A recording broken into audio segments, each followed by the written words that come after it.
அப்படிப்பட்ட பரம்பொருளை நமக்கு அருள் செய்யும் பொருட்டு நாம் வழிபாடு செய்யும் அந்த பஞ்சமூலங்களில் இருக்க அவருடைய ஆற்றலை இங்கே நெருப்பு மூலம்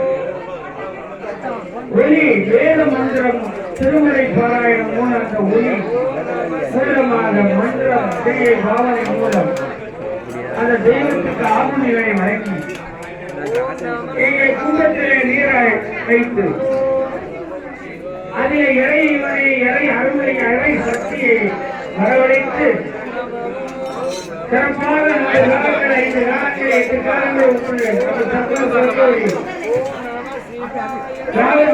நடத்தி இங்கிருந்து கும்பத்தில் இருக்கக்கூடிய அருமை நாம் வழிபாடு செய்யக்கூடிய சிறை வழியிலே இருக்கக்கூடிய தெய்வத்துக்கு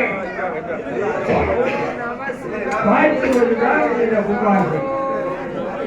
இதை பெருஞ்சாதி பெருவிழா என்று திருஞான சம்பந்தர் தேவாலயத்திலே பாடியிருக்கிறார். பெருஞ்சாதி காணாதய போதியோ பூம்பாவா. இப்படிப்பட்ட கும்பாபிஷேகங்களே பல காரியங்கள் செய்யப்படும்.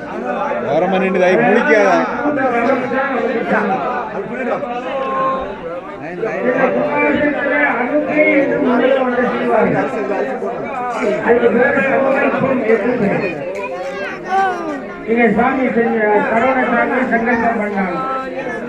சகல தோஷ நிவாரணத்தும் சகல ஐஸ்வர்ய பிரார்த்தத்தும் இந்த கிராமத்திலே வாழக்கூடிய மக்கள் இந்த கும்பாபிஷேகத்துக்கு உதவி செய்த பெரியவர்கள் இதில் கலந்து கொண்டவர்கள் அனைவரும் சுகமாக இந்த மண்ணில் நல்லவண்ண வாழ்வதற்காக தெய்வத்திட்டம் பிரார்த்தித்து சங்கல்பம் செய்யப்பட்டது.